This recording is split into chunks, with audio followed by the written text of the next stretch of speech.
antes. No passado, a gente fazia os eventos do webinar, todo mundo se deslocava, geralmente prédio da Fiesp, aquele movimentação de gente, estacionamento, para, trânsito, chega cedo, pega elevador, todo mundo atrasa um pouquinho para chegar. Toma, faz um coffee rapidinho. Vocês estão me ouvindo? Então, isso tem aquele movimento todo, né? Hoje, movimento muito mais rápido, muito mais dinâmico. Então, a gente consegue, inclusive, ser mais pontual, ou tenta ser, né? Desde que não tenhamos problemas com sistemas de comunicação. Mas eu acho que esse é o desafio.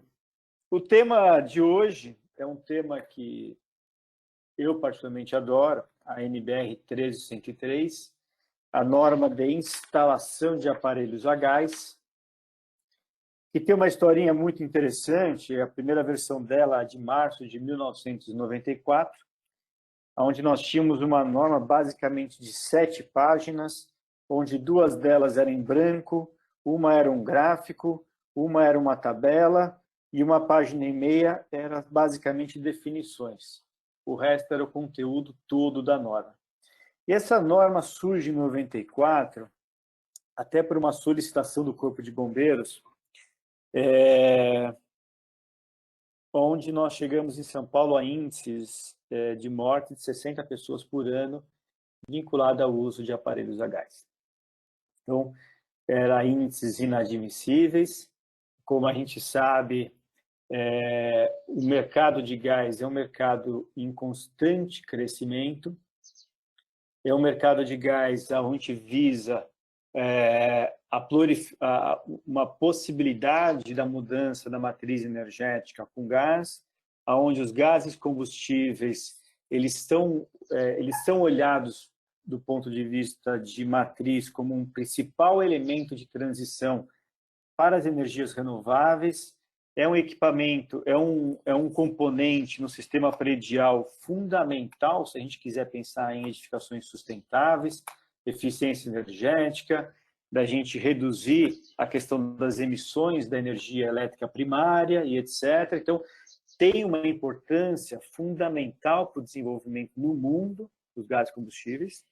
Ao mesmo tempo, nós temos que ter um cuidado no seu uso, um cuidado na sua aplicação, um cuidado na segurança do produto, onde nós temos que agregar a um país onde a gente tem pouca cultura do uso do gás, ou seja, nós estamos num país onde a gente chamamos gases combustíveis ainda de gás de cozinha. Entendemos que a única função dele é cocção, aonde o gás natural não atinge nem 1,5% da matriz de consumo do edifício residencial. Um país onde o consumo de carvão, de lenha, ele é equivalente ao consumo de GLP, do ponto de vista de energia, só no setor residencial. Ou seja, nós temos uma capacidade de evolução e desenvolvimento absurdo, num país que a gente ainda não tem a cultura do uso, apesar de estarmos falando isso há mais de 30, 40 anos, não nós, né, porque não tem a cidade, mas o setor, né? E, ao mesmo tempo, nós temos que cuidar para que esse uso seja seguro, sabendo que qualquer problema que nós tivermos, nós temos um problema não só da segurança das pessoas, mas um problema de segurança do setor. Nós impactamos o desenvolvimento do setor. Qualquer acidente na área de gás, ele gera um impacto absurdo do ponto de vista de difusão do acidente. Então, o Major Ostrowski, assisti uma palestra dele fantástica ano passado, no encontro do GLP, onde ele fez um comparativo maravilhoso com o setor elétrico. Então, você pega os acidentes com o setor elétrico, eles são imensos. O número de acidentes, incêndios, pessoas que sofrem com acidentes elétricos é absurdo, é imenso, se comparado na área de gás. Mas a área de gás tem um impacto muito grande e os seus danos também podem ser muito significativos.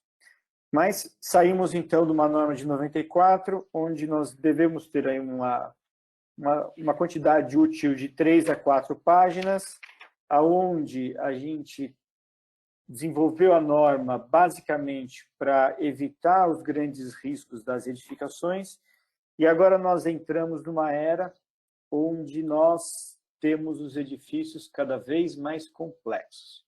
Então, além da evolução normativa, além da evolução de produto, sistema, aplicação, etc., nós entramos no processo evolutivo das edificações.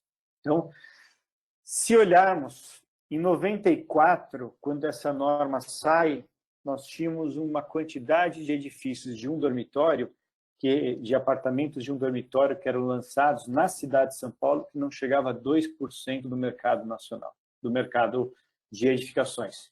2% dessas edificações eram apartamentos de um dormitório, estúdios, flats, que a gente chamava na época de kitnet. Hoje, esse número de apartamentos representa quase 30% dos lançamentos só na cidade de São Paulo. 30% desse tipo de edifício. Além disso, nós entramos nos grandes centros com edifícios residenciais, não residenciais, que são residenciais com serviços, comerciais, fachada ativa, onde eu tenho no térreo de um prédio um supermercado, um açougue, uma livraria, uma cozinha. Eu tenho vários elementos que estão incorporados a essa edificação. Em cima dos edifícios que são estúdios, nós temos as pessoas que moram no mesmo ambiente do que um fogão, do que um aquecedor, eventualmente. Eu tenho lavanderias coletivas, sistemas de aquecimento de piscina, a entrada da energia solar térmica nesses edifícios. Ou seja, muda hoje de uma forma tão rápida, e agora na pandemia nós entendemos que esses edifícios, de repente, eles mudam completamente a característica. Ou seja, será que esses lofts vão ser vendidos a partir de agora, sabendo que todos nós estamos em casa agora? Estou vendo algumas câmeras abertas, e nessas câmeras está todo mundo em casa, aprendemos a fazer home office. Se a gente vai ter home office, nós temos que ter espaço de home office em casa. Então, as coisas mudam tão rápidas que hoje nós chegamos a um nível onde entre o início de um projeto e o fim da construção de um edifício, nós nos sentimos desatualizados. Esse é o grande desafio. Em cima desse preâmbulo todo,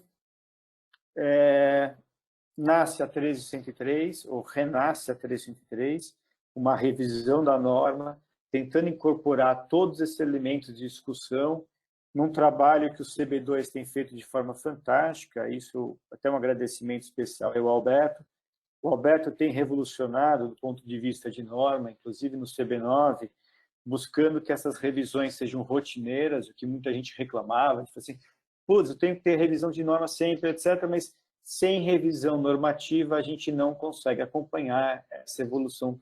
Então, um agradecimento especial ao Alberto e um agradecimento aos nossos 3 palestrantes, que eu vou apresentá-los, e daí eu passo a palavra para eles, para, em cima desse preâmbulo, discutir um pouco o que é a nossa nova 13103. Então, nosso primeiro palestrante, engenheiro Alberto José Fossa, engenheiro eletricista pela Escola Politécnica da USP, MBA em Conhecimento, Tecnologia e Inovação pela FEA USP, mestre em Energia pelo IEE USP, doutor em Ciências pela USP, coordenador de projetos de pesquisa junto à Bristal e ao IEE, para o desenvolvimento de mercado e tecnologias vinculados ao uso de energia, membro do CB9, coordenador, né, da CE, que trata, inclusive, a 13103, há muitos anos, né, Alberto?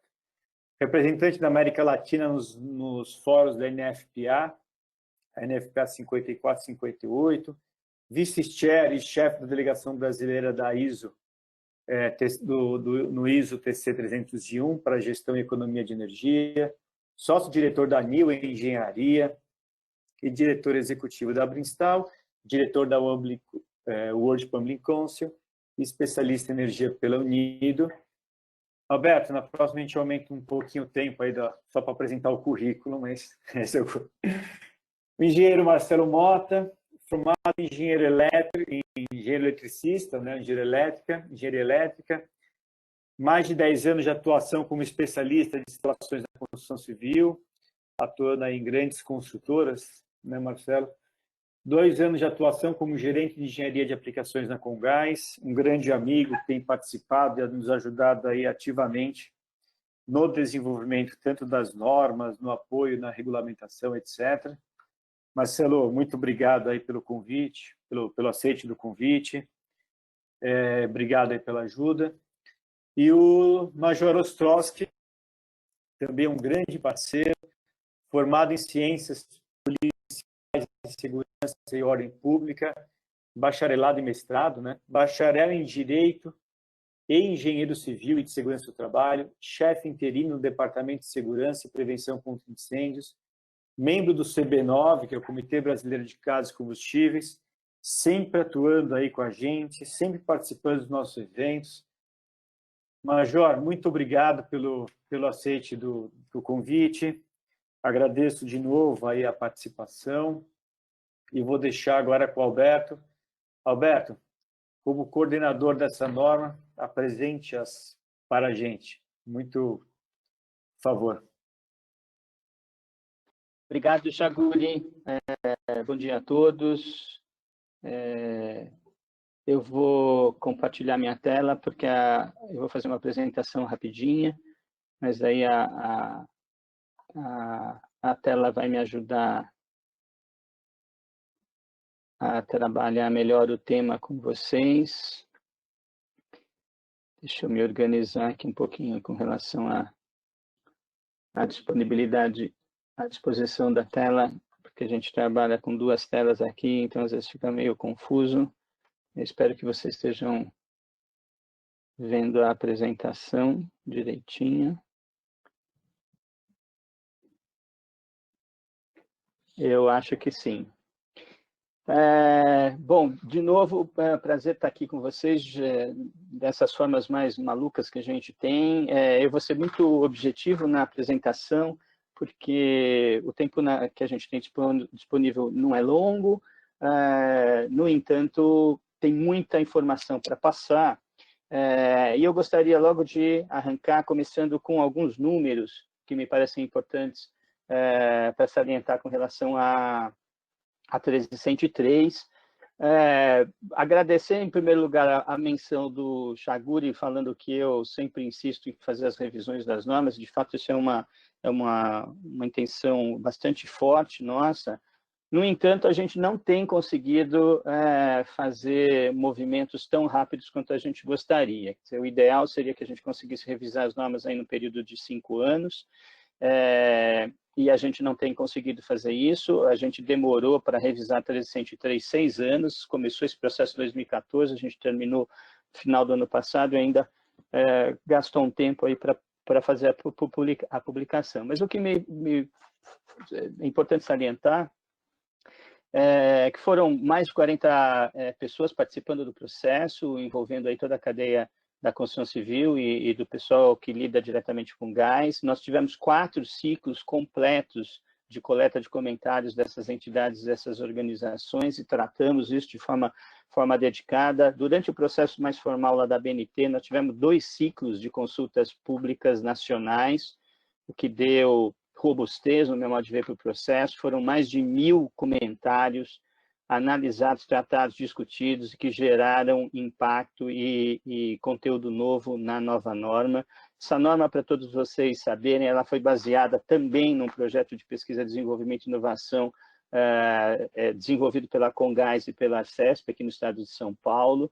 Ele propiciou que a gente tivesse contato com o mercado local americano, numa série de detalhes. A gente esteve visitando a Austrália também, para pegar uma série de informações com a área normativa, com o setor normativo na Austrália, e ela reflete análises profundas de 5 referências normativas internacionais, a própria Austrália, o Reino Unido, os Estados Unidos, a Espanha e a Itália.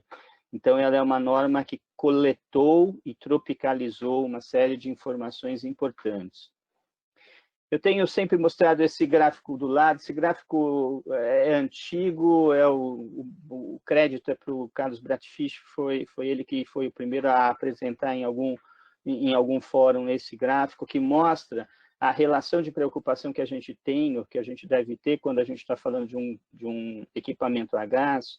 O equipamento a gás queima gás, porque queima gás ele gera produtos da combustão. Esses produtos da combustão, o ideal é que eles se dissipem para fora do ambiente onde as pessoas estão vivendo, e eventualmente esse processo não acontece de forma perfeita, e aí então geração de monóxido de carbono. O monóxido de carbono é um gás tóxico que pode levar à morte.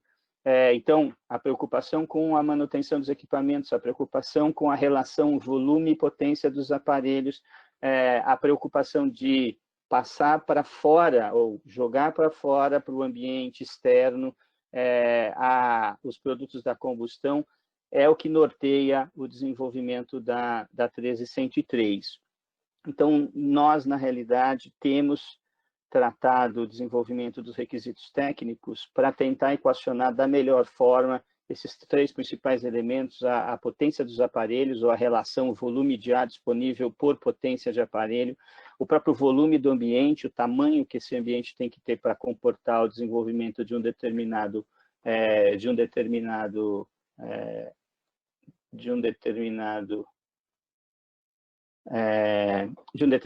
ambiente, e a ventilação natural, que permite a renovação do ar ambiente para fazer isso tudo funcionar.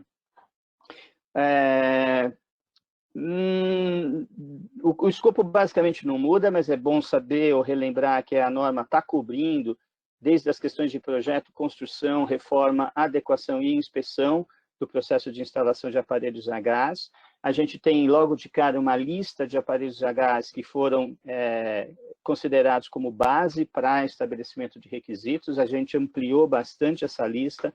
Praticamente a gente está contemplando os elementos ou os equipamentos principais mais importantes que a gente tem para fazer a instalação no ambiente residencial, prioritariamente, mas também a gente está considerando hoje na norma ambientes comerciais.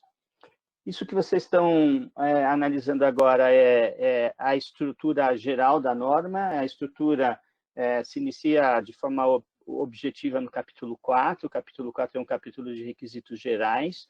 Depois, na realidade, nós vamos ter capítulo 8. No capítulo de requisitos gerais, nós vamos falar um pouco da parte de documentação e responsabilidades. Ela está tratando sobre aspectos de avaliação de conformidade, vai falar dos tipos de aparelho e das aberturas de ventilação, remetendo esses dois documentos em anexos. Eu vou falar um pouquinho com mais detalhe daqui a pouco. A gente criou um capítulo novo só para falar de forma dedicada ao momento da instalação, aos processos de instalação. Esse capítulo não existia na versão anterior, então ele é um capítulo novo onde a gente está cobrindo uma série de elementos importantes. A gente fala também em detalhe daqui a pouquinho. Nós temos o capítulo tradicional de renovação de ar, para tratar os vários ambientes, da parte de sistemas de exaustão, que também já era tradicional na 13103, e a gente acrescenta um capítulo novo, um outro capítulo novo, que são condições específicas para tratar de determinadas particularidades. Eu vou tratar agora, de forma bastante resumida, esses elementos com vocês.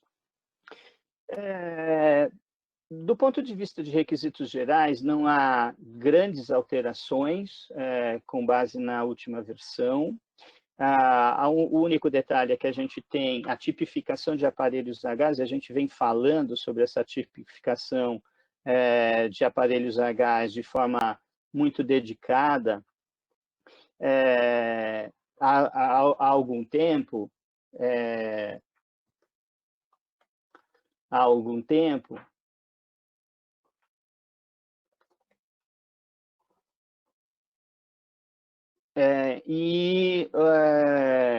Eles estão contemplados todos hoje no anexo A. Então, a gente tem um anexo A bastante detalhado sobre uma nova linguagem dos aparelhos que a gente está usando. Essa linguagem está harmonizada com base na nomenclatura que está sendo utilizada na Europa. Estão me pedindo para ampliar um pouquinho a apresentação, eu vou tentar ampliar ao máximo.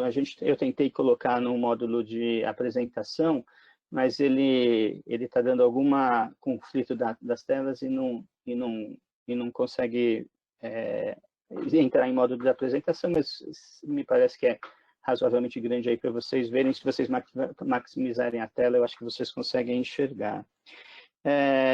Outro elemento que também está previsto os requisitos de ventilação. A gente tinha um monte de requisitos de ventilação no meio do texto, e isso poluía um pouco a norma. Então, a gente jogou esses aspectos de desenhinhos de ventilação, conexões entre ambientes, etc., para o anexo B, tem um anexo dedicado para tratar isso. Queria destacar a nova nomenclatura que a norma está trazendo. Na realidade, ela estabelece conceitos para a gente deixar de falar de coisas muito subjetivas, a despeito de serem facilmente interpretadas, mas elas não deixam de ser subjetivas. Quando a gente fala sobre um dormitório pode ser um monte de coisas hoje em dia, com as várias lógicas de arquitetura que a gente pode observar na construção civil. Então, fica difícil dar nomes com conceitos muito fechados, do tipo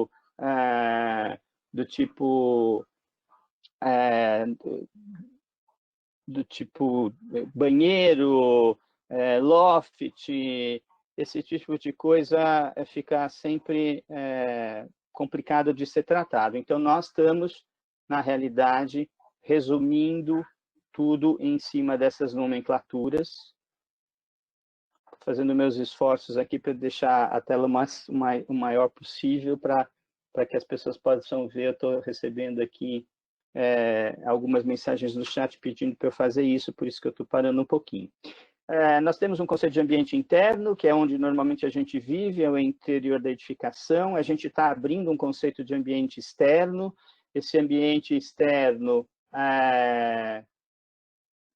envolve aspectos, por exemplo, das sacadas dos espaços técnicos, das sacadas técnicas, ou de uma sacada gourmet, ou coisas parecidas que apresentam uma conexão com o ambiente externo totalmente, com o exterior da edificação de forma ampla, mas ainda pertence à área onde as pessoas estão vivendo. Ela tem características diferentes do ambiente externo do ambiente interno, que normalmente está fechado por paredes, portas, janelas, etc. O exterior da edificação a gente identifica como sendo o que a gente chama de o mundo lá fora, quer dizer, completamente permitindo dissipação dos gases, esse tipo de coisa. E a gente também está caracterizando dois outros elementos, o ambiente multiuso e ambiente de permanência prolongada, que são dois conceitos importantes quando a gente vai falar de restrição ou quando a gente vai falar de conceitos requisitos mais específicos. O Chaguri, na abertura da fala dele, comentou a mudança dos tipos de edificação, com o crescimento, particularmente, dos apartamentos de um dormitório, dos apartamentos integrados, onde os espaços estão todos juntos, e esse ambiente multiuso precisava ser equacionado de forma mais interessante na norma, e a gente conseguiu fazer isso nessa versão. Aquele capítulo que eu falei para vocês, que na realidade introduz algumas questões importantes, trata da instalação dos aparelhos a gás. 3 pontos importantes que eu gostaria de comentar sobre a parte do capítulo 5, que é um capítulo novo na norma. O primeiro, que a gente está restringindo o grande conjunto de requisitos em 75 kW, como somatório de potência dos aparelhos a gás, mas a gente abriu para que a norma também ancorasse potências superiores, desde que exista um projeto detalhado com todas as informações e baseada num profissional competente. Então, se houver detalhes específicos cobrindo os aspectos que a norma está pedindo, as potências podem ser ampliadas além de 75 quilowatts. A gente entende que um profissional competente e habilitado pode estabelecer condições para que isso seja feito. Como eu falei, o ambiente multiuso está sendo utilizado e tem requisitos específicos para ele, e nesse capítulo vocês vão encontrar uma série de conjuntos de novos elementos que não estavam presentes nas outras versões da norma. Então, são conjuntos que cobrem toda essa relação de pontos, aparelhos embutidos, relações e restrições específicas no local de instalação, questões envolvendo aspectos elétricos, conexões com a própria rede de gás, fixação dos aparelhos, proteção dos aparelhos a gás, níveis de afastamento, comissionamento, manutenção preventiva, são um conjunto de requisitos novos que estão sendo apresentados na norma para que vocês possam trabalhar. A parte de renovação de ar, eu destacaria 3 pontos importantes que surgem como novos. Primeiro, que a gente foi atrás, a gente conseguiu achar, finalmente, uma relação potência-volume de ambiente. Existia uma coisa que incomodava muito a todos, a restrição de um tamanho de ambiente definido e amarrado, que eram os antigos 6 metros cúbicos, como limite mínimo para instalar um aparelho a gás, e, na realidade, a gente entende que esse ambiente precisa ter um tamanho compatível com o aparelho que ele está acomodando, que está sendo instalado nele. Então, a gente estabeleceu relações de potência por metro cúbico que facilitam a interpretação e uma lógica técnica da norma. A gente está incorporando alguns mecanismos de sistemas mecanizados de alimentação de ar, coisas que a gente não tinha antes na norma, e isso é uma realidade em alguns tipos de situações, particularmente no mercado comercial. E tem um capítulo, uma seção desse capítulo, falando das associações de diferentes aparelhos a gás. Isso era uma coisa que a gente apresentava os vários requisitos por tipo de aparelho, mas não tinha uma clareza sobre o que considerar quando eu misturo aparelhos. E, na realidade, isso hoje em dia é muito comum. Eu posso ter um fogão próximo de um aquecedor de ambiente, num espaço que integra a cozinha e a área de serviço. Eu posso ter um aquecedor de ambiente junto do lado de um outro componente qualquer. Então, a gente tem aí agora um capítulo que vai tratar dessas associações de diferentes aparelhos a gás, especificando claramente quais são os requisitos que têm que ser adotados. A parte de sistemas de exaustão vai tratar aí toda a parte de chaminés individuais e coletivas. O que eu trago como destaque são a revisão das distâncias mínimas, particularmente nas saídas das fachadas dos edifícios, das várias edificações, normalmente prédios, o que pode valer também para fachadas de casas. Então, existe todo um conjunto ancorado naquela relação de normas internacionais que eu falei, e traz aí um aspecto mais claro de como que a gente pode tratar, levando em consideração os riscos das saídas dos gases, dos produtos da combustão, para fora da edificação. Nós temos algumas condições específicas que ficam no capítulo 8, no último capítulo da norma, que chamaram a nossa atenção como presentes em referências outras internacionais e que a gente nunca tinha olhado para elas. Então, a gente reuniu um conjunto, no meu modo de ver, ainda pequeno. Essas condições específicas ao longo do tempo podem vir a se ampliar em função da gente realizar que o gás pode, de fato, ser mais bem utilizado numa série de aplicações. A gente ainda considera que a aplicação do gás combustível é limitada no ambiente nacional. Nós temos uma presença da eletricidade ainda muito grande no cenário nacional, por história do Brasil, mas a gente tem desenvolvido estudos e a gente entende que o gás tenha que ter uma presença, tenha que ocupar uma presença mais significativa em vários tipos de usos energéticos, e aí a gente vai presenciar, obviamente, uma ampliação dos aparelhos a gás a serem instalados em diversas situações. Mas agora nós estamos tratando especificamente aspectos da cocção, olhando o fogão com detalhe, porque é um componente muito utilizado nos lares das pessoas de forma bastante intensa. A gente abre um capítulo, um item específico para tratar aparelhos de preparo de refeições, mirando um pouco o setor comercial. Tem muita coisa a gás para preparar refeições, para esquentar, as padarias, as lanchonetes, e que a gente nunca olhou com um olhar dedicado para essa realidade, agora a gente está começando a olhar, e os aquecedores de água a gás, que já são, de fato, uma realidade no Brasil, e existia a necessidade de colocar algumas condições específicas para eles. Então, isso completa os capítulos da norma. Eu tentei, na realidade, dar highlights, posições muito rápidas dos principais elementos que estão sendo apresentados nessa nova versão, e, obviamente, a gente, em 15 minutos, não dá para cobrir em detalhe todos os requisitos específicos que a gente está tratando. Mas o importante para mim era colocar para vocês aqueles números iniciais da norma, comentar que ela passou por um processo bastante robusto, com uma grande contribuição da sociedade para juntar esse conjunto novo de requisitos que a gente está apresentando nessa nova versão, ancorado num profundo estudo internacional, trazendo aí as melhores referências para a instalação dos aparelhos a gás no universo das residências e das habitações, tanto no mercado residencial quanto no mercado comercial. Eu agradeço a todos, depois a gente vai ter um debate, acho que estão passando aí as informações, que perguntas podem ser feitas pelo chat do próprio GoToMeeting, e aí a gente depois no debate pode responder e aprofundar algum tema que vocês quiserem. Muito obrigado, e eu deixo a palavra de volta com o Chaguri. Roberto, muito obrigado. Eu acho que essa norma não é nada mais do que era antigamente.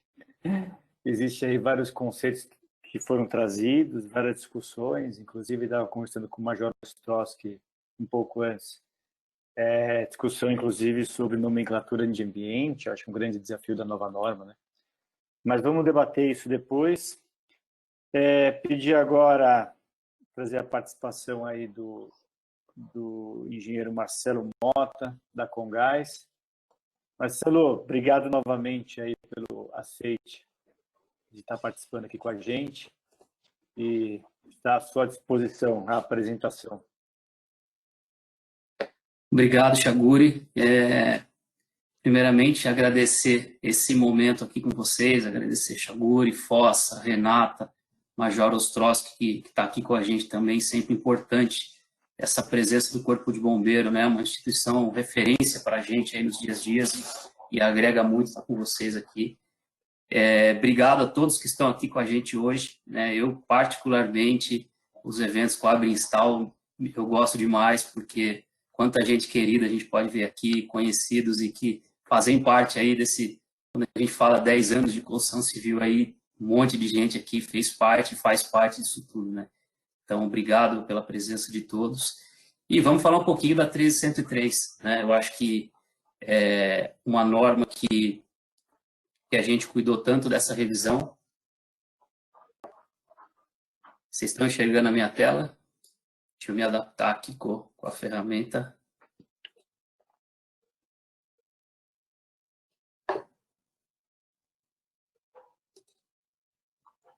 Vocês enxergam aí em modo de apresentação? Perfeito, Mota, pode continuar. Então vamos lá, só preciso...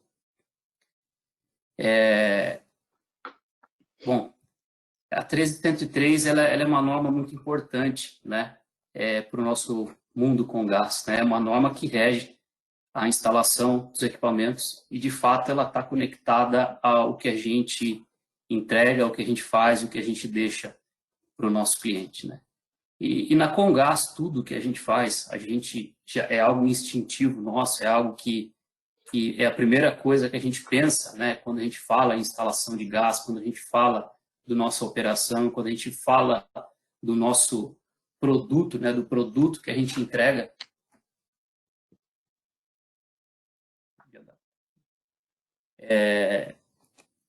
Algo que é um valor inegociável que a gente tem. Eu acho que quem já pôde participar de reuniões com o gás, né? A gente sempre abre as nossas reuniões, a gente sempre coloca isso em primeiro lugar como valor inegociável, efetivamente, que é a questão da segurança, né?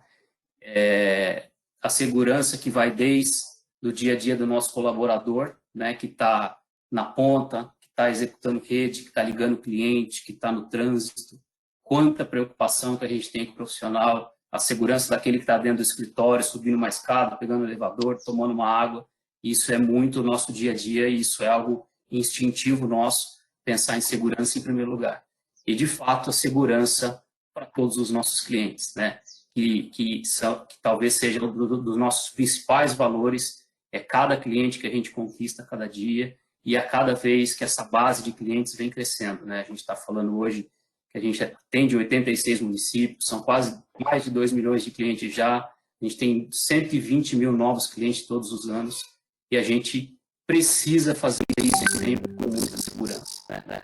Quando a gente olha para o nosso cliente, segurança, a qualidade das instalações, nas navegações, nas operações, né? O dia que a gente vai prospectar esse cliente, a gente olha o que existe de segurança, no momento que a gente faz as instalações, o dia de ligar esse cliente, e esse cliente é nosso, e a gente quer ter ele para sempre. Então, como que na nossa operação a gente garante a segurança dos nossos clientes? E, de fato, né, uma base fundamental para isso, eu diria que um dos principais pilares para a gente caminhar em segurança, para a gente caminhar, eu falo muito, puxa, eu quero que a hora que o meu cliente estiver lá cozinhando, esquentando uma água do chuveiro para um banho, eu quero que ele esteja seguro, né? Esse é o nosso objetivo número 1, né? Assim como a gente falou que o nosso colaborador, se tiver uma irregularidade numa obra, a gente para a obra. E assim numa residência, se a gente tiver algo que nos deixa desconfortável, a gente não liga, a gente muitas vezes desliga, porque a segurança é a primeira decisão e depois a gente avalia o que vem na sequência. E, de fato, um dos grandes pilares para a gente seguir, para a gente poder tocar a nossa vida, né, na operação do gás, sem dúvida nenhuma, são as normas regulamentadoras que regem o segmento do gás, as nossas NBRs, e eu coloquei aqui que elas são o nosso dia a dia, né? Quando eu entrei na Comgás, eu falava, puxa, eu vou ter que ir devagarzinho aprendendo norma, porque deve ser bem rígido isso. E não dá nem tempo de você pensar essa curva de aprendizagem, porque eu tenho algumas pessoas que trabalham comigo lá na Comgás aqui, podem confirmar, todos os dias e a toda hora a gente está falando de norma, né? Norma é a nossa linguagem, os requisitos normativos são as nossas orientações, eles que nos ajudam a tomar as decisões, a fazer as nossas escolhas muitas vezes. Então, as NBRs, elas fazem muito parte do nosso dia a dia, né? Os nossos documentos, a gente tem uma batelada de documentos, todos eles referenciados com NBRs, todos eles tratando o que a gente tem nas NBRs, cuidando para que as atualizações deles estejam alinhadas com as atualizações das NBRs. Então, as NBRs são, de fato, um pilar muito importante para a gente. E vamos falar um pouquinho da 13103, que é o nosso dia, que é o nosso tema aqui hoje, né? Posso falar um pouquinho sobre o P&D da Comgás, né? A gente, desde o início dessa revisão normativa, a gente entendeu que tinha que fazer um trabalho muito específico, construir algo de muito valor para a nossa operação do gás, né? E fez sentido a gente ter um projeto dentro de casa, junto com a Arcesp, que é o nosso órgão regulador, para que a gente pudesse buscar embasamento, e como o Fossa disse, né, a gente viajou, a gente conheceu coisa lá fora, né, porque a gente precisava construir uma sustentação técnica, né, para embasar requisitos que a gente gostaria de trazer para dentro de uma norma de instalação de aparelho a gás. E com isso, olhando o que tinha lá fora, a experiência que todo mundo nesse comitê que participou, né, a gente teve, nós estivemos lá, a Abagás esteve lá, o GLP esteve lá, a Begás, né, como olhando todas as concessionárias do país esteve lá também, então foi uma discussão que a gente pôde ser muito completa, né? E com o objetivo de deixar essa norma, a Guri falou isso no começo, o Fox citou também as nossas realidades construtivas, né? De 2013 para cá, o que mudou o mercado da construção civil? A gente começou a pegar por características construtivas que a gente jamais pensou, talvez, né? E como isso cresceu. Requisitos normativos que tragam maior viabilidade para a instalação dos equipamentos a gás. Acho que esse é um ponto que a norma anterior ela trazia as decisões muito isoladas, e um dos motivos dessa norma ficar maior, dessa norma ficar mais complexa, é para que a gente pudesse separar muito bem as particularidades dos equipamentos, particularidades dos ambientes, e criar melhores oportunidades diante dessas particularidades. E, obviamente, o aumento da segurança nas instalações e no longo prazo, que é um ponto muito importante que a gente conseguiu nessa norma e que a gente traz aqui também. E o que essa é a parte mais gostosa de falar dessa norma, né? O que mudou, o que avançou, o que trouxe de benefício para a gente. E o primeiro item que eu queria colocar é com relação a limite de 75 kW, né?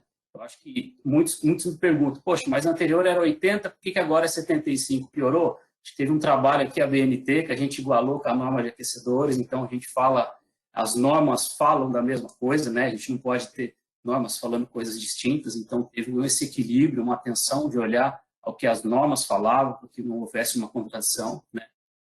E um ponto que eu lembro que a gente discutiu muito quando a gente preparava essa revisão com relação à possibilidade de se projetar algo diferente, de ter um responsável por aquilo que é definido, né? Então, acho que esse tema aqui, para mim, é muito importante, porque a gente pode fazer potências acima de 75 kW, desde que a gente tenha projeto, dimensionamento, ART, um responsável por isso, né?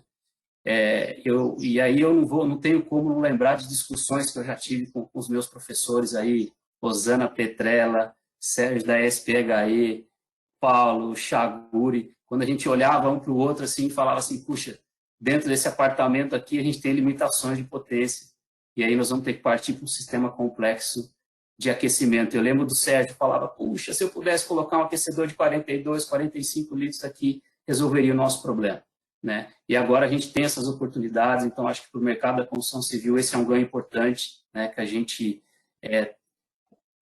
tem que ter o projetista, tem que ter a responsabilidade, mas acho que isso é um ganho importante a nível de projeto, a nível de novas habitações.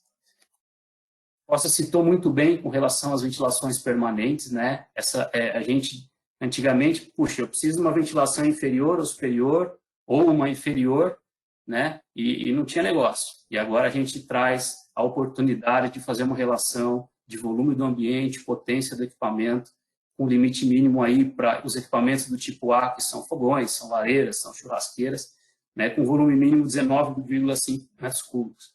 Então, nessa relação potência, 19 metros cúbicos é um fogão 6 bocas, né? Então, a partir desse volume, a gente tem muita oportunidade com relação à ventilação. Quanta discussão a gente tem no tema ventilação, como vai ficar a minha fachada. A gente está ligando 70 mil clientes novos que já estão em casas antigas, prédios muito antigos, a discussão em cima do tema ventilação, as adequações de ambiente. Então, aqui a gente traz oportunidades. Os equipamentos B também, né, que são os aquecedores, os sistemas que têm os sistemas de exaustão, a gente também pode fazer uma relação potência e volume. Mais difícil, a gente põe nessa conta aqui um aquecedor de 8 litros, eu precisava de um ambiente aí de 90 metros quadrados, mas de fato a gente traz boas oportunidades. Esse é um tema que eu disse no slide anterior sobre a segurança dos nossos clientes a longo prazo, né? E agora a versão anterior ela tinha só o recomenda-se uma inspeção periódica, essa traz a manutenção preventiva a cada 12 meses, além da necessidade de manutenção periódica, né? Isso é um ponto muito importante, né? Eu vi que teve perguntas aqui no chat sobre incidentes que a gente teve o ano passado, inclusive. Eu acho que esse é um tema que, esse era um pleito, um desejo da diretoria da Comgás, um desejo da gente ali que estava envolvido, empresas de aquecedor, Apegás, para que a gente pudesse trazer um cenário, né, onde a gente pudesse olhar de perto as instalações dos nossos clientes, né, e a gente colocar essa manutenção a cada 12 meses. E a norma ainda detalha o que eu tenho que ver dos equipamentos, além dos itens da 15923, que é uma norma de inspeção. Então, é um tema muito importante a gente trazer essa necessidade. Óbvio que tem uma curva do mercado para se adaptar a esse item de comunicação, de como que a gente divulga isso, mas, de fato, esse é um tema importante, né? Então, quando eu falo do longo prazo, imagine que a gente tem na Comgás esses chamados de o cliente sentiu um cheiro diferente no aquecedor, o aquecedor não está com a performance legal, o duto do cliente caiu, está torto, o fogão que não está legal, e a gente tem 11 mil chamados desse por mês para a gente atender esses clientes. E aí, o momento que a gente traz uma manutenção preventiva, o mercado prestando esse serviço, a gente vai começar, sem dúvida nenhuma, a ver a vida mais longa das instalações, né? Então, porque todo ano ela vai ser visitada, todo ano a gente tem uma preocupação muito com o duto do aquecedor, dele corroer em função de uma condensação, e a gente vai começar a ver isso muito mais de perto, em curtos espaços de tempo, que eu acho que a gente traz um valor muito grande nesse sentido. E mais alguns pontos, né? Xaguri, enquanto a gente conversou ano passado sobre esse tema chaminé coletiva, né? Então, a norma anterior, ela trazia para os equipamentos de exaustão natural e para os equipamentos de exaustão forçada, ela dizia responsabilidade do fabricante do aquecedor, que realmente é difícil, né? Porque num pavimento eu tenho um fabricante, no outro eu tenho outro fabricante, porque o cliente não compra sempre o mesmo equipamento. Então, tinha essas divergências. Agora a gente traz a possibilidade de um projeto específico, bem dimensionado para os equipamentos tipo B, né? Sistemas de ventilação mecânica que o Fossa colocou, acho que esse é um ganho importante, onde a gente vai para o comércio, né? A norma cai o requisito residencial e ela pode ter uma abrangência também para o comércio, né? Porque o comércio a gente tem lá a de instalação residencial 15.526, 15.358 para o comércio. E a gente só tinha de equipamento a 13.103 para o residencial. E agora a gente consegue levar uma abrangência para o comércio, a gente liga muito comércio e a gente ficava fazendo um catado de todas as normas para a gente se sentir seguro. E agora, de fato, a gente tem uma referência que possa ser aplicada no comércio, né? E as melhores opções para os terminais de fachada, né? O Alberto trouxe também, a gente trabalhou isso muito com os fabricantes de aquecedor, né? De fato, a gente tem uma necessidade de ter um distanciamento lateral, ter um distanciamento daquilo que está acima dos terminais, mas o que está abaixo muda muito essa necessidade de distanciamento. Então, vai facilitar o posicionamento dos terminais. Na construção civil, uma briga por essa estética, chapéu chinês, ter o que é mais bonito ou o que é menos feio, né? Vamos dizer assim. Então, tem oportunidades importantes aqui também. E, obviamente, toda norma a gente tem que tomar muito cuidado, né?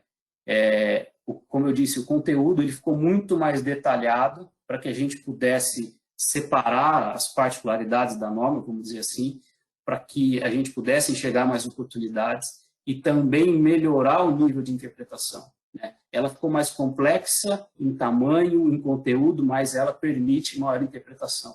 Foi uma discussão que a gente teve muito na mesa, porque, puxa, o leigo tem que ler e tem que ter um entendimento mínimo do que está escrito aqui. Então, a gente batalhou muito para esse conteúdo ficar mais claro para todo mundo. Ponto muito importante por ser uma norma complexa. Vamos tomar muito cuidado para a gente não generalizar os requisitos. Pegar lá o requisito de ventilação do fogão e falar, agora eu posso usar isso aqui para tudo. Cuidado, a gente tem requisito para fogão, a gente tem requisito para o tipo de aquecedor, a gente tem que cuidar muito para fazer direitinho, tá? As considerações para cada tipo de ambiente, né? Fala muito com o item anterior, né? Volume, o volume mínimo, se é loft, se é estúdio, os novos requisitos, né, e como aplicá-los. A gente falou da chaminé coletiva, vamos cuidar, tem informação, tem dimensionamento, sistema de ventilação mecânica também. A norma trouxe uma aula de matemática lá de como que a gente dimensiona esses dutos de ventilação mecânica para a gente fazer as ventilações dos ambientes, muito importante para o comércio, né? A gente chega nos restaurantes para fazer ligação, a cozinha no meio do restaurante e não tem comunicação com o externo. E agora a gente tem um embasamento com uma ventilação mecânica. E a gente volta a falar dos estúdios, lofts e kitnets com requisitos muito específicos, que a gente vai ter que tomar muito cuidado, mas a gente sabe do desejo do mercado quanto a esse requisito. Em 2013 esse requisito saiu, mas agora a gente tem condições de voltar a fazer esse tipo de construção, desde que os requisitos sejam atendidos, tá? Então é isso que eu queria passar um pouquinho, né, nosso olhar de segurança, a importância de uma norma, alguns pontos assim que foram muito importantes nas discussões, como que a gente construiu isso e o que muda um pouco na nossa operação no dia a dia, né? E aí, obrigado, Chaguri, com você. Obrigadão, Marcelo. Vocês estão muito rápidos para apresentar uma norma tão rápida assim, em tão pouco tempo. Merece, claro, um debate, uma discussão bem longa, mas acho que os pontos principais estão dados, acho que é isso mesmo. Ou seja, tivemos uma visão do coordenador da norma, uma visão da concessionária, um trabalho aí fantástico do ponto de vista de atendimento ao usuário final. Aliás, das concessionárias todas que nós temos disponíveis, a Comgás é uma das que está mais próxima da gente, inclusive ela entra dentro da casa do usuário, que não é comum para outros tipos de serviço, né, como elétrica, Sabesp, concessionário de água, etc. E agora gostaríamos da visão de uma das instituições mais respeitáveis do país, né, Major Ostrowski, do Corpo de Bombeiros, quer dizer, de tudo isso que a gente fala, tudo isso que a gente tem trabalhado, quem nos dá um feedback de forma permanente e tem nos orientado e tem nos ajudado muito com informação é o Corpo de Bombeiros, porque ele está no final da linha, né? Ele está quando há algum problema, quando há algum imprevistos, acidentes ou incidentes, é o Corpo de Bombeiros que tem acompanhado bastante isso. Major, agradeço de novo o aceite da participação aqui do evento. Palavra toda sua. Obrigado. Eu que agradeço, Chaguri, o convite aí da Bridgestone. É sempre uma satisfação poder falar sobre segurança contra incêndio para as pessoas e buscar a conscientização, né? Saúdo os palestrantes, o Alberto Fossi, o Marcelo, que realmente a terceira palestra é sempre mais complicada, né? Depois de duas brilhantes apresentações. E, nesse sentido, eu vou fazer a minha apresentação tratando de segurança contra incêndio e passando um pouquinho pelos gases combustíveis, né? E compartilhar minha tela, eu gostaria que tivesse um feedback aí se está efetivamente sendo apresentado. Apareceu aí? Está ótimo, Denilson, pode começar. Legal, obrigado. Bom, enfim, mais uma vez é uma satisfação poder falar sobre segurança contra incêndio, né?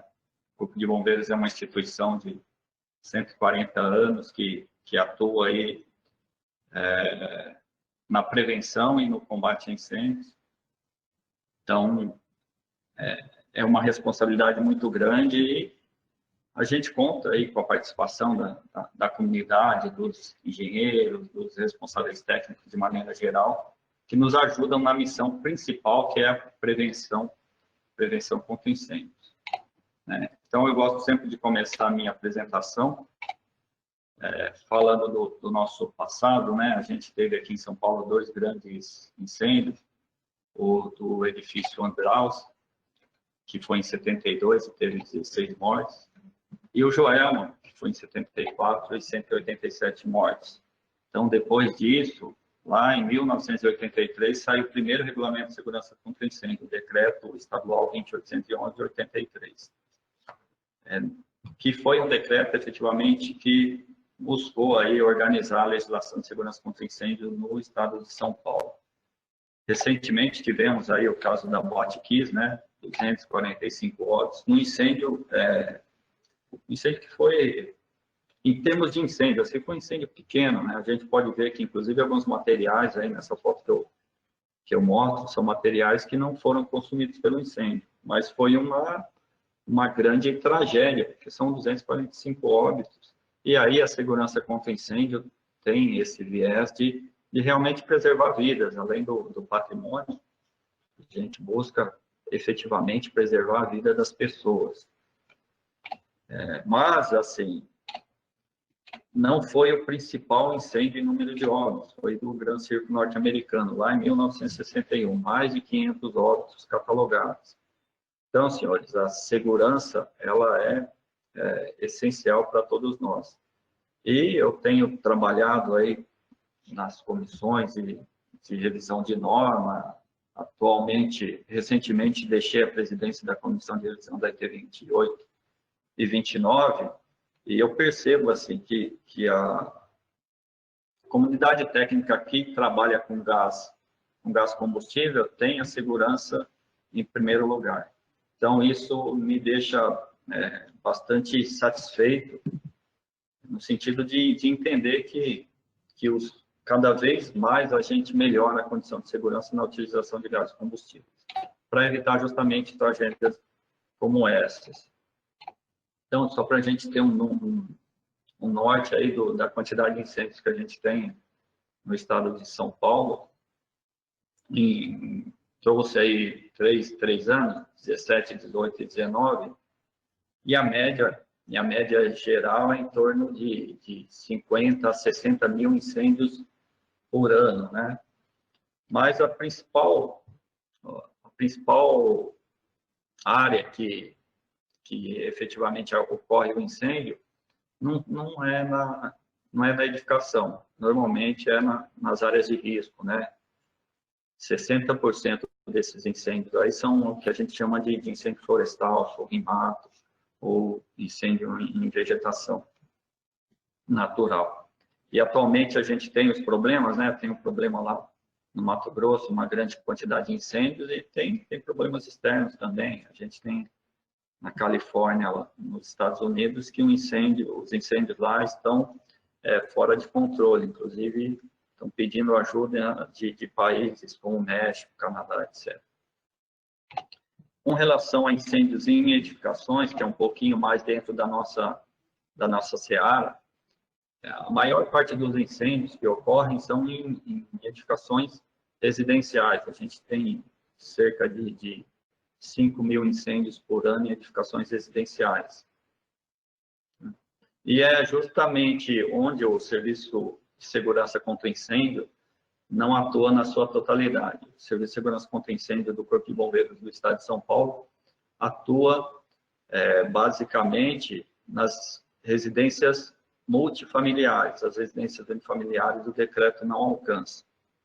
Então, isso é uma forma de comprovar que a legislação de segurança contra incêndio ela tem sua eficácia, no sentido de que não ocorrem muitos incêndios em edificações comerciais, em edificações educacionais, industriais, etc.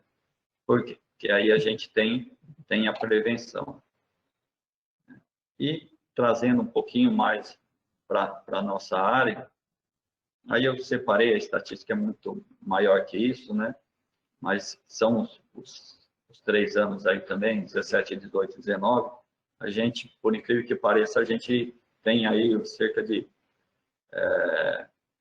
200 incêndios, um pouco mais na média, provocado pelo uso de cigarro. A gente tem aí a maior causa de incêndios são os equipamentos e instalações elétricas. E o uso incorreto de GLP, a gente tem um pouco mais de 200 incêndios provocados por isso. Então, eu sempre falo que o uso elétrico, em termos de segurança contra incêndio, é um risco maior, né? Mas ele é menos midiático, por assim dizer, do que o evento quando ocorre provocado por uma explosão de gás combustível. Por quê? Porque aparece mais, né?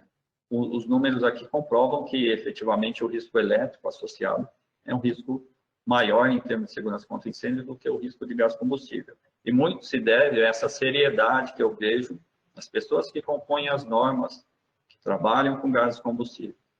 Então, isso é importante e parabenizo aqui a todos que, de alguma forma, contribuem para que as normas sejam cada vez mais seguras e cada vez mais atendendo às demandas da sociedade. Esse é um gráfico só para a gente ter uma noção aí do que efetivamente a gente atende em termos de segurança contra incêndio. Falando um pouquinho da prevenção, atualmente eu sou o chefe interino do Departamento de Segurança e Prevenção contra Incêndio. O Corpo de Bombeiros também faz, em termos de segurança contra incêndio, cerca de 50 a 60 mil atividades técnicas por ano. Né? As atividades principais aí, análise de projeto, vistoria, atendimento, formulário de atendimento técnico, comissões técnicas, etc. Então, a gente atende bastante ocorrência, mas também faz efetivamente um número significativo de prevenção. Então, a instituição tem esses dois viés, no sentido de trabalhar a prevenção também de forma bastante séria. E como que a gente trabalha a prevenção? Com legislações de segurança contra incêndio. Hoje a gente tem a Lei Complementar 1257, que é de 2015, um pouquinho depois do incêndio da Boate Kiss, né? Hoje, o regulamento, o decreto estadual que regulamenta isso é o 63911, que é de 2018, e as instruções técnicas. Dentre elas, a gente tem as instruções técnicas afetas à área de gases combustíveis. Então, a gente tem a instrução técnica 28 e a instrução técnica 29. A 28 fala de GLP e a 29 fala de gás natural. Afeta ao tema central da nossa palestra. E qual é a coincidência entre essas duas normas? Entre outras, né? Tem aí a NBR 13103, que foi recém-publicada aí, e o Corpo de Bombeiros atende, tem como norte, como azimuth, entre outras normas, a 13103, que é um trabalho realmente muito bom, no sentido de que eu tenho acompanhado, não tão perto quanto gostaria, mas eu tenho acompanhado o trabalho dessa comissão de estudos.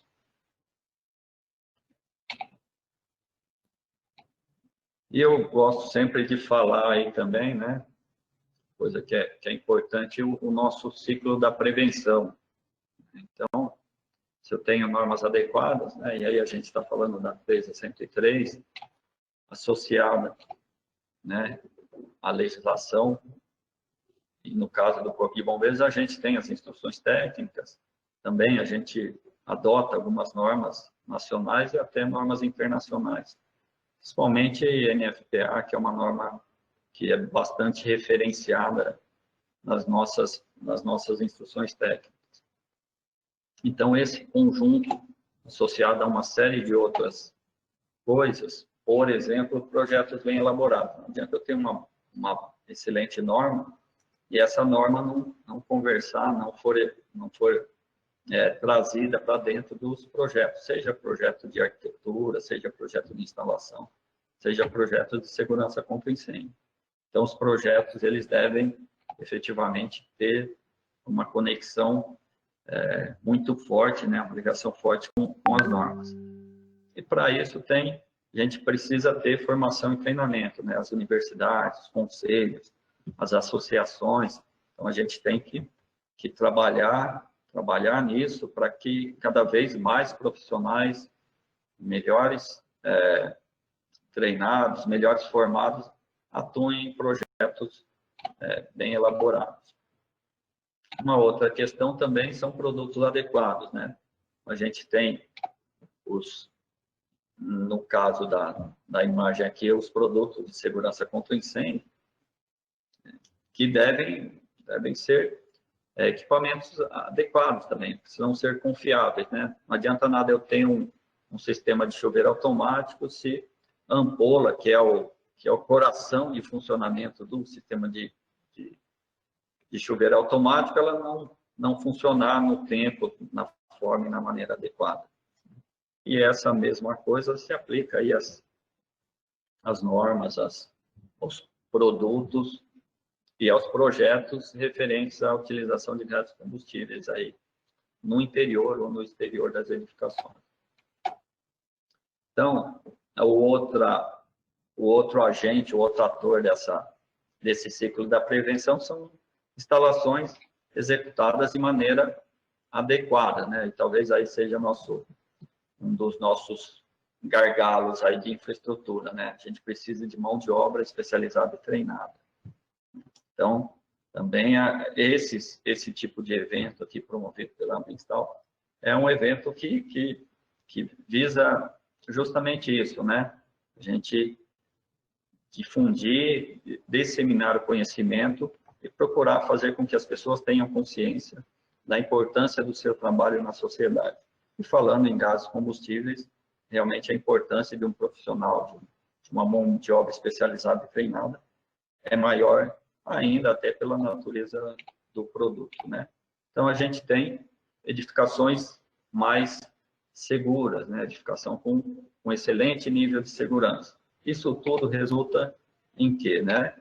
Resulta em confiança, né? Então, as pessoas, para utilizarem o gás combustível, ela precisa ter confiança naquele produto. E, de maneira geral, pelo menos a minha percepção, é que as pessoas confiam efetivamente nos produtos e nas instalações de gás combustíveis, até por todo esse contexto que eu acabei de falar. E finalizando, a minha fala é um convite aí para os senhores visitarem lá a página do Corpo de Bombeiros, entenderem um pouquinho do nosso serviço de segurança contra incêndio. O bombeiro atende aí cerca de 5,3 milhões de chamadas, isso foi em 2018, e 4,3 milhões de chamadas em 2019. A gente atendeu aí no ano passado quase 250 mil vítimas foram socorridas aí por uma unidade do Corpo de Bombeiros, 77 mil prevenções em praias e balneários. E nesse sentido, esse último feriado aí foi uma coisa meio fora do comum, que as pessoas, os bombeiros que trabalham de guarda-vida, né, que é o salva-mar, realmente eles ficaram impressionados aí com a quantidade de salvamentos que fizeram num curto período de espaço, num curto período de tempo. Então, a gente atua também nisso. E com relação a atividades de prevenção, né, a gente fez aí no ano passado 988 mil atividades de prevenção de incêndio, 417 milhões de metros quadrados de área vistoriadas, né, 32 mil projetos analisados. Então, o bombeiro atua na prevenção e atua também no atendimento de ocorrência. Essa foi a minha mensagem. Agradeço aí por falar em nome do Corpo de Bombeiros, falar um pouquinho de prevenção, falar um pouquinho de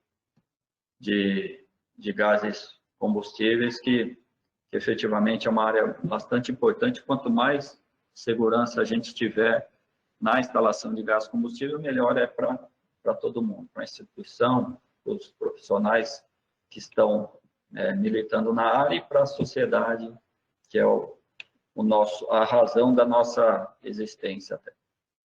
Um grande abraço, obrigado a todos aí pela atenção. Major Ostrowski, muito obrigado, parabéns pela palestra. Sempre que você faz essa apresentação, eu particularmente fico assustado com o volume que vocês atendem.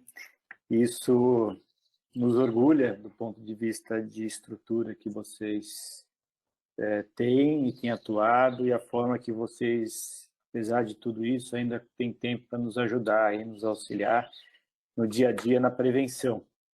Então, obrigado de novo, parabéns pela apresentação. E vamos para um debate, quer dizer, começamos um pouquinho atrasado, em função aí da nossos imprevistos tecnológicos. Então, antigamente nós tínhamos imprevistos de trânsito, agora imprevistos tecnológicos, sempre imprevistos, mas estamos aqui.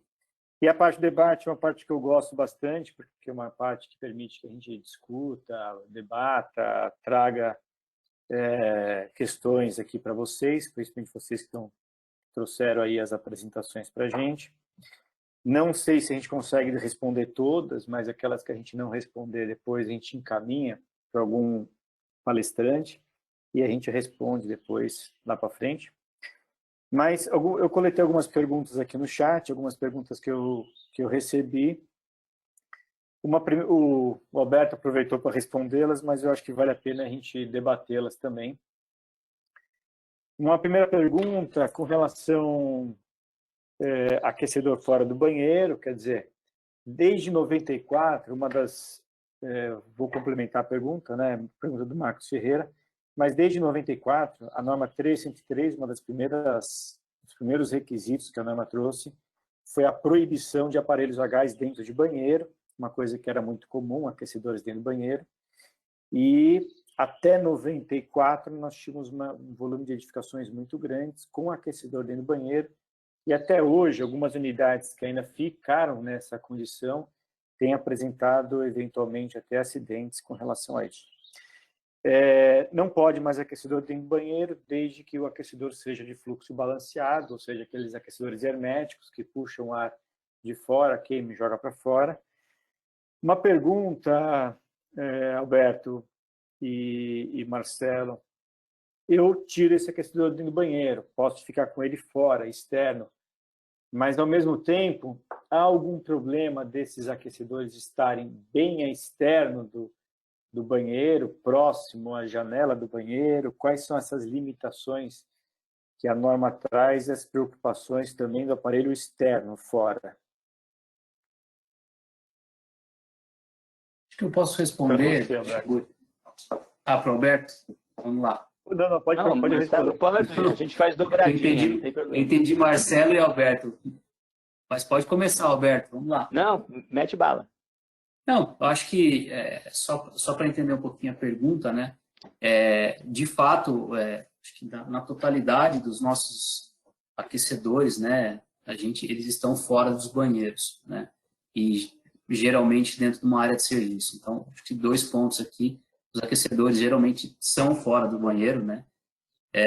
E eu acho que o grande ponto aqui, quando a gente fala de um equipamento próximo a uma janela, eu acho que a gente volta à questão do terminal, né? Os distanciamentos que a gente tem que ter do terminal em função dos gases produtos da combustão aí. Então, acho que o ponto de se precisar instalar para facilitar a ligação de água, né? O aquecedor do lado de fora do banheiro, na parede externa do banheiro, é só cuidar para que os pontos da exaustão dos gases estejam com os distanciamentos corretos com relação à janela. Acho que esse é o ponto. O Marcelo cobriu direitinho, acho que essa que é a questão. Por isso que a gente teve um cuidado nessa norma de trazer de forma mais dedicada essa questão dos terminais da saída, né? Um outro ponto que eu acho que sempre a gente discute, e vale a pena tocar, e acho que o Chaguri comentou essa questão da distância, particularmente nos aquecedores de passagem, é a questão que está vinculada até à eficiência energética e consumo de água, no tempo eventualmente excessivo que você tem para receber a água quente se esse equipamento estiver muito distante do seu ponto de consumo dentro do banheiro. Então, na realidade, há uma recomendação, inclusive agora isso já está no capítulo 8, dentro das recomendações específicas de aparelhos a gás, olhando esse aspecto de eficiência energética, que o equipamento, de fato, possa estar mais próximo possível do ponto de consumo, para evitar consumos excessivos de água.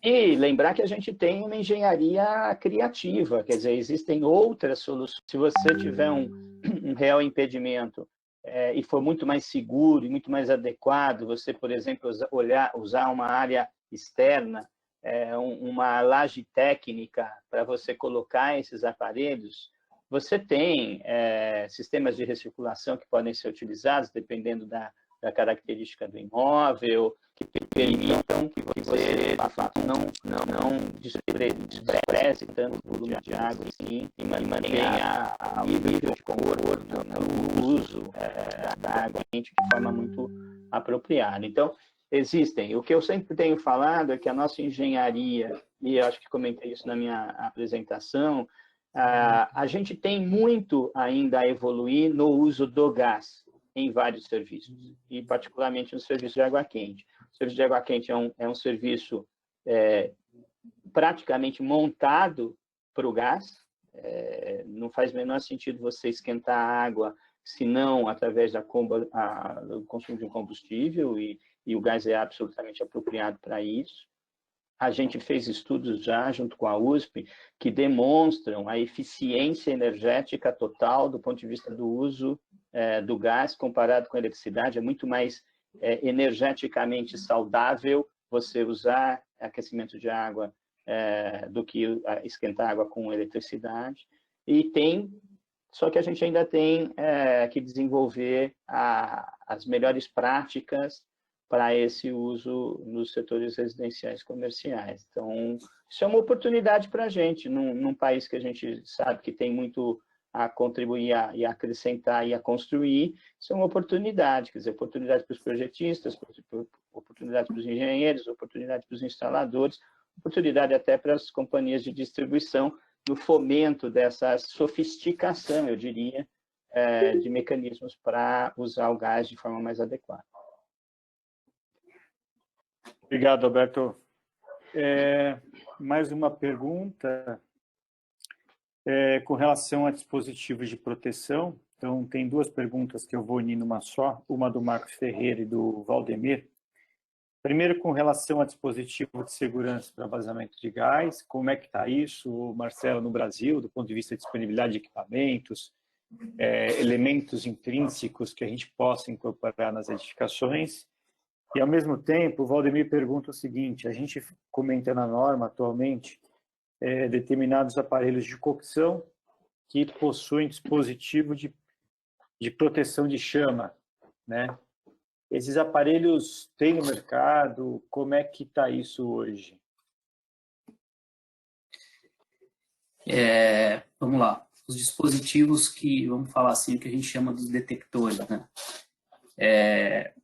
A gente tem alguma coisa muito singela, assim, muito discreta no mercado quanto a isso. Quando a gente olha o mercado lá fora, esses detectores, tanto de monóxido, quanto de gás natural, quanto de GLP, eles são de prateleira nos grandes home centers, né? Você compra isso a $30 e você compra um desse. E conheço muita gente que vai para fora e fala: Marcelo, o que eu compro?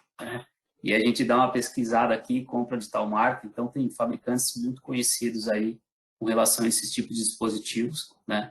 E o mercado, assim, nós como Comgás, né, a gente vem discutindo com alguns desenvolvedores, com alguns fabricantes, para a gente começar a ter mais essas linhas de produtos, essas linhas de detectores, até como soluções aí para as nossas instalações, né? Vou pegar um caso que a gente está resolvendo recentemente, que a proprietária nos ligou e falou assim: gente, eu não tenho olfato.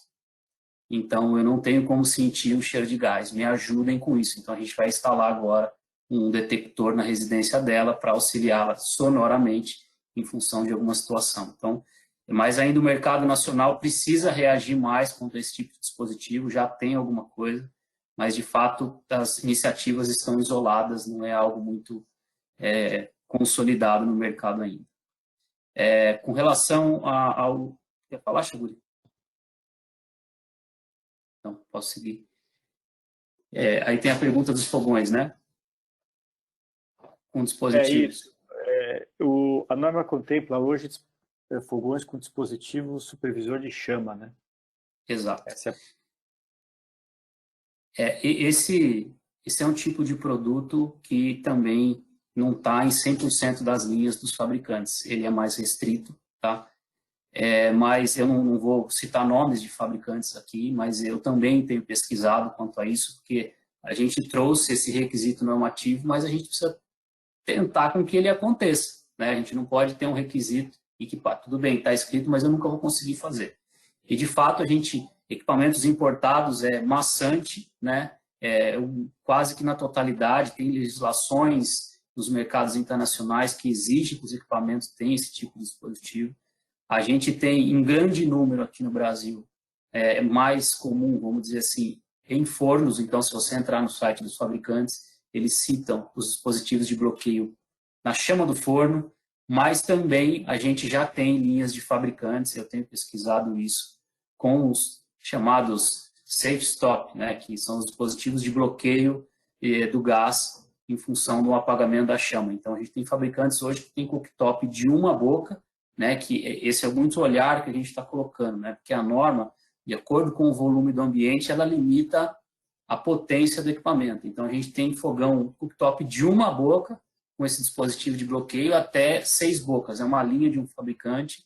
Óbvio que o custo é mais salgadinho, mas a gente tem no mercado a disponibilidade para a gente fazer a aquisição desses equipamentos. Precisa procurar um pouquinho mais, mas de fato a gente já tem. Tá? Ótimo, obrigado. Tem uma pergunta?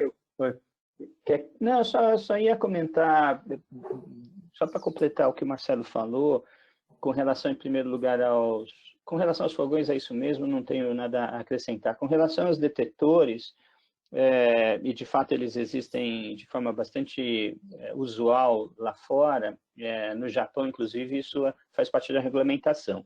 Lá no ambiente lá do CB9, na Comissão de Estudos, a gente volta e meia recebe sugestões ou solicitações para que se incorporem os detetores como obrigatoriedade. E, na realidade, é muito difícil, eu queria explicar que é muito difícil essa obrigatoriedade, porque a não ser em determinados ambientes muito padronizados, onde você conhece a disposição do equipamento e o movimento do ar no equipamento, você pode estar vendendo uma falsa ideia de segurança. Então, por exemplo, se a gente pegar a referência dos Estados Unidos, que usa bastante esse tipo de equipamento, eles sempre consideram esse dispositivo como um adicional de proteção. Ele não substitui, em tese, as determinadas condições que são impostas para você instalar um determinado aparelho a gás. Mas ele é considerado como um suplemento adicional, um elemento que pode também contribuir para a segurança, mas não dá para depositar no componente detetor todos os requisitos ou um conjunto de requisitos para salvaguardar as questões de segurança. Então, não é fácil, a gente não encontra estrutura de requisitos internacionais tão claros para falar assim, olha, você vai instalar, porque precisa saber qual que é o tipo, qual que é o modelo, qual que é o tipo de serviço que ele está pretendendo fazer, aonde corretamente ele deve ser instalado para funcionar como previsto. Tem uma série de detalhes que, se a gente considerar eles como uma prevenção adicional, é muito útil de ser considerado e poderia ser considerado. Se eu não me engano, a norma até cita já a parte da possibilidade dos detetores com uma opção livre para o consumidor final adotar. Mas estabelecer um requisito tão preciso para fazer com que ele substitua determinados conjuntos de requisitos, isso é bastante difícil, é por isso que a gente ainda não trabalhou nessa questão.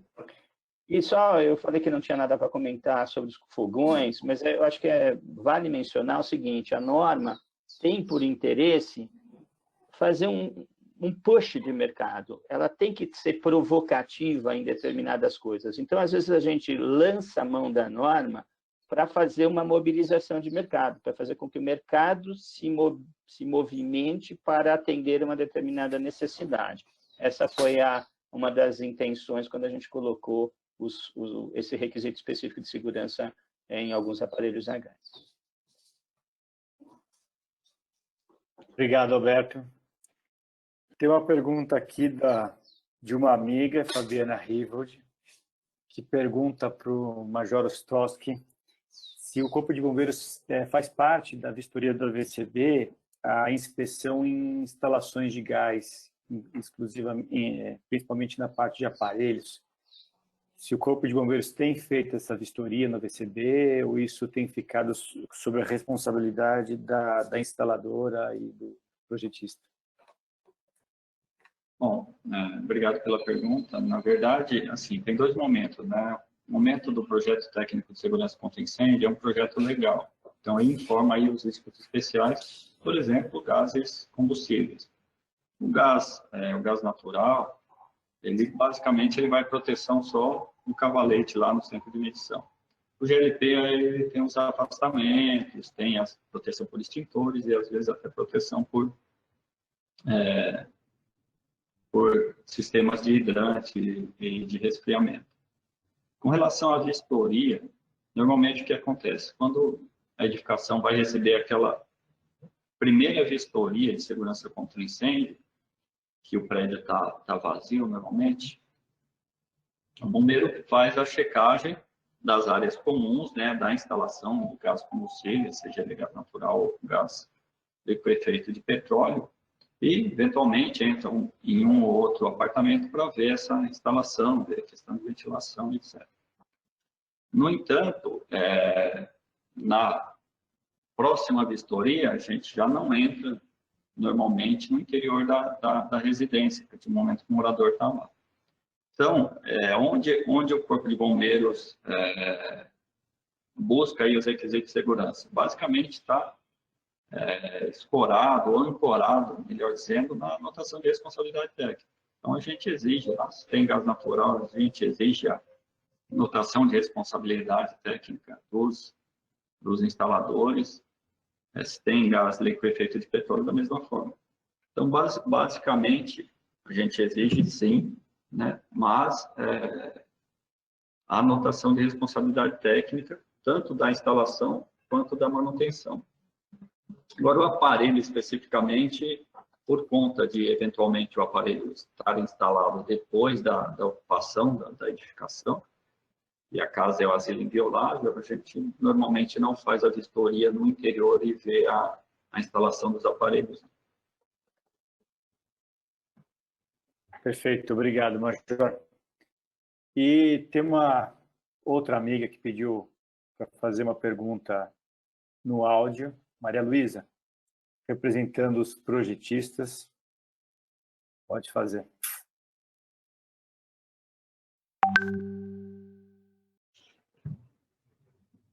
Estão todos ouvindo? Estão ouvindo? Sim, pode continuar. Alô? Estamos te ouvindo, Maria Luísa. A minha pergunta é a seguinte. Ok.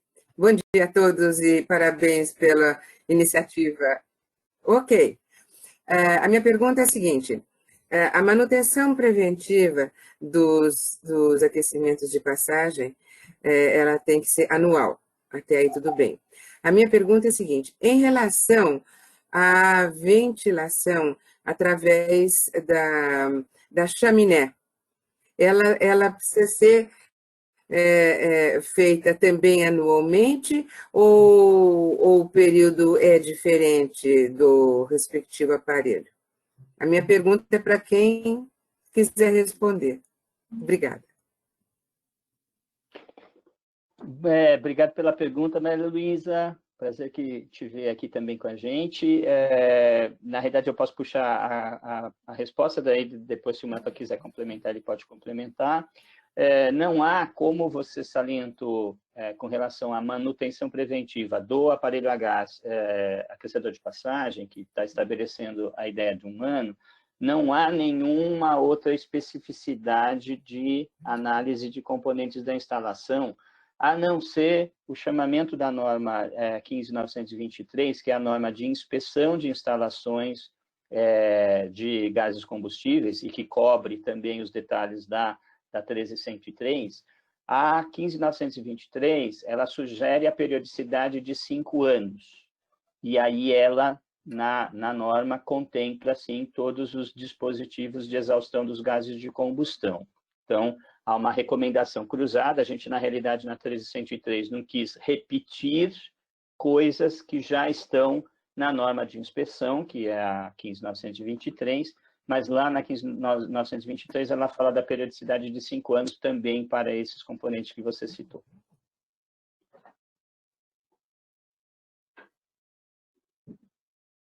Senhores, eu acho que estendemos um pouquinho. mas eu acho que foi extremamente proveitoso. Obrigado, Maria Luísa, pela pergunta. Gostaria de agradecer novamente o aceite do convite para nos dar aula aqui do Alberto, do Marcelo e do Major Ostrowski. Contribuíram bastante para o...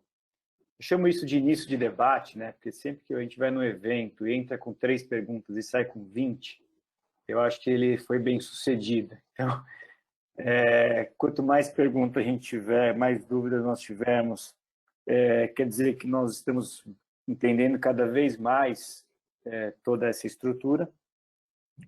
Um agradecimento especial a vocês 3, um agradecimento aos patrocinadores do projeto do BIP, que na verdade sustentam o programa, que é um programa que a gente tem aí tentando cada vez mais.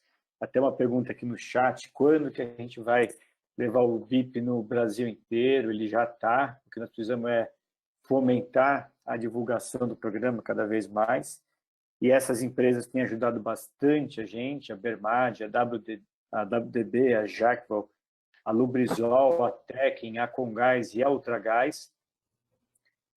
Isso faz parte muito do DNA dessas empresas na busca de um mercado cada vez mais organizado, cada vez mais estruturado, com a busca que o Major Ostrowski trouxe, quer dizer, de fechar a cadeia da instalação, cada vez com mais projetos de mais qualidade, materiais de mais qualidade, instalações de mais qualidade, para a gente garantir sempre a eficiência, o desempenho e a segurança do usuário final, principalmente, né? Agradecer novamente os apoiadores do webinar, que é a Bagasa, a Begasa, a Abrafac, a Abramat, a Abracip, a Abrava, o CB9, o Projeto GLP, Secov, Senai, Sindistallação, Sinderatar, Sindigás, Sinduscom São Paulo e a Termo. Então, obrigado por eles de novo, obrigado para vocês que participaram, que vieram com a gente do YouTube para cá, que estão aí atentos e trouxeram para a gente perguntas que nos fortalecem, e a gente vai levar para o Sona algumas dessas perguntas para responder nos próximos eventos. E eu acho que essa é uma provocação de que merece aí outros eventos, outras discussões com relação à norma. O próprio pessoal do Secov estão desenvolvendo trabalhos e pesquisas com relação a essa norma, e isso vai vir, sim, outras questões para a gente debater mais para frente. Obrigado a todos, agradeço a participação, abraço a todos, um bom dia, bom final de semana a todos.